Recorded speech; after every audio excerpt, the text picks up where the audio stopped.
guys, we're back for another Dokkan battle video, and we have got the EZA details for Super Saiyan 4 Goku and Super Saiyan 4 Vegeta. Their EZAs, I think, are definitely going to be very big time. I have not looked at the details yet, besides just being able to see very obvious numbers here. Let's go ahead and see how these puppies look. So, we have translations from Zahomi Garesh. Yep, leader skills are, going to be the same as all the 120% leads, where, we got the 3 key and 130% for their Super AGL, and then 90% for extreme. Okay, so super attack, greatly raise defense for 1 turn, immense, greatly lowers defense, and then raise attack by 30% for 6 turns. So he's giving himself a 50% defensive increase. I mean, this Vegeta, right now, before his EZA stats, is typically popping out, like, 140k defensive stat or something like that, right? Let me see what his... Yeah, alright. So just defensively from his super attack effect, he's looking pretty good. So he gets 150% attack at the start of turn and 120% defense. Oh boy. Okay. Another 40% attack on super attack. It's so easy to make them ridiculously busted, dude. Because, like, you might look at this and be like, oh, they barely gave him anything. But did this go up? No, it's still medium chance. So it's still going to be a 30% chance of dodging this. They give him 40% attack on super. That is going to, like, they're going to be shooting out, like, 5 million plus attack stats. And they're going to be well over, like, 300k defense. So this attack is 6 turns. I imagine they're going to be quite a bit better than the LR Super Saiyan 4s, but I want to see them in action first. So let's take a look at Goku. So Goku, greatly raise attack for 1 turn, immense, greatly lowering defense, and then defense by 30% for 6 turns. I think Goku is going to be a bit better. I think. This, okay, units that have this ability, this, like, defensive ability, like, okay, but I'm thinking of the Bio Broly trio, STR Android 18, the Physical Kid Trunks, the AGL Goten. They have 50% defense for 6 turns, which is ludicrous, but, I mean, Goku, okay, so we're talking about Goku right here, right? His defense is much lower than Vegeta's, though. Like, Vegeta's over at 12,000, Goku is only at 10,000. Goku's going to be at basically 20k attack, which is insanity. And Vegeta's down at 18,000. I don't know. Maybe Vegeta will be a bit better. Well, I'm going to want to see what the actual numbers look like. But the fact that you'll be able to do this for several turns, like, you'll be able to get, like, 3 stacks of this in. I think, like, 6 turns deep into the event where Goku's had a couple of stacks of this, I think Goku's probably going to look a bit more impressive. I think Goku defensively will be a bit better, and I think Vegeta offensively is going to end up a little bit better. But usually in those types of units, I end up liking the defensive variant a little bit better. For example, I like Vegeta, the Int GT Vegeta. I like him a bit better than the physical GT Goku, even though Goku is consistently doing like a 7 million attacks. Like me personally, every time I'm using that Goku, he's sitting at like a 7 million attack stat, right? But Vegeta having that more consistent defense, I think, is a little bit better. So I'm probably going to end up liking this Super Saiyan 4 Goku a bit better in the long run. And looks like his passive is exactly the same. Okay, I like what they did. This makes a lot of sense. Just making them basically the same unit, right? They have, I believe, 6 out of 7 links. The only difference, I think, is Goku has Kamehameha and Vegeta's got Saiyan Pride. So the two of them together are going to be very dominant. I imagine Wiki, that's fast. They're pretty fast as well.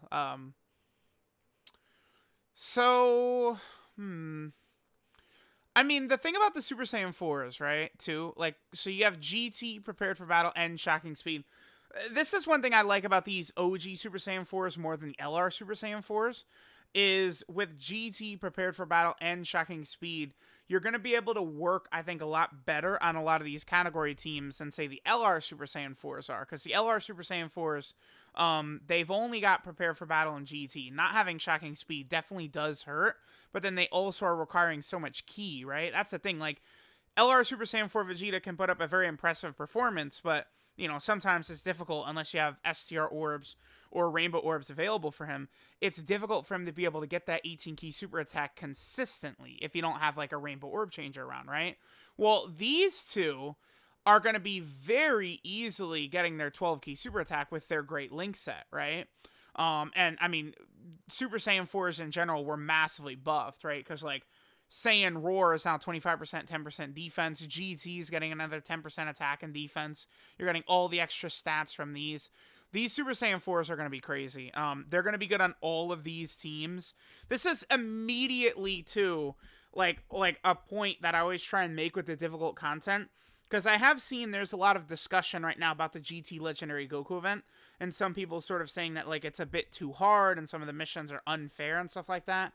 But it's like immediately like these guys drop.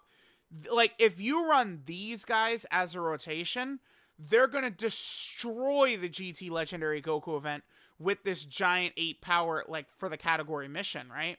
Because, like, when you're deep into the event, like both of these guys are going to have really good defense. Like, Vegeta will be tanking the full power Goku for double digits on normal attacks. He'll take damage on a super attack, but then guess what the thing with the Super Saiyan 4s is? You then do still have this, right? And a lot of people will say that, like, it almost never activates, but you still have the ability, right? That's like the same argument sort of for 3 dodge. It's like giving yourself the chance for these characters to actually get that 3 dodge to activate is much better than just giving them 0% chance to do it. So I think the Super Saiyan 4s are very, very good. To me, it's looking like they're probably going to be the best 2 120% lead EZAs.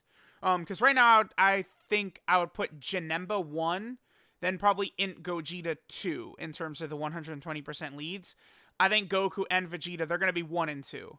I think I'm going to end up liking Goku slightly more, but I don't know that it's really going to be that big of a difference, right? Like, they're both going to be ridiculously good. So we have 2 120% lead EZAs left to go. Super Saiyan 3 Goku and Cooler. Now, let me take a look at some of the teams they've buffed. So, like, think about Goku on Kamehameha, right? Prepared for battle, shocking speed, fierce battle, Kamehameha. So he's sharing 4 links with the best unit in the game, AGL UI Goku, right? He's going to have all 4 of those. Because AGL UI Goku does have Kamehameha, right? Let me just quickly double check that. He does. So, like, instantaneously, that's going to be like a dominant rotation because AGL UI Goku is one of the best slot 1 defensive units in the game, right? You run him in slot 2, you put the Super Saiyan 4 Goku or run UI Goku slot 1, Super Saiyan 4 Goku in slot 2, and he's going to completely dominate, right? He's a huge buff to all these teams. Miraculous Awakening needed him. Goku Family and Pure Saiyans didn't really, but the rest of these really could use the help. Kamehameha is like, I felt like it was a bit overrated previously. Like, I had all these great units on it, but they were missing some bridges.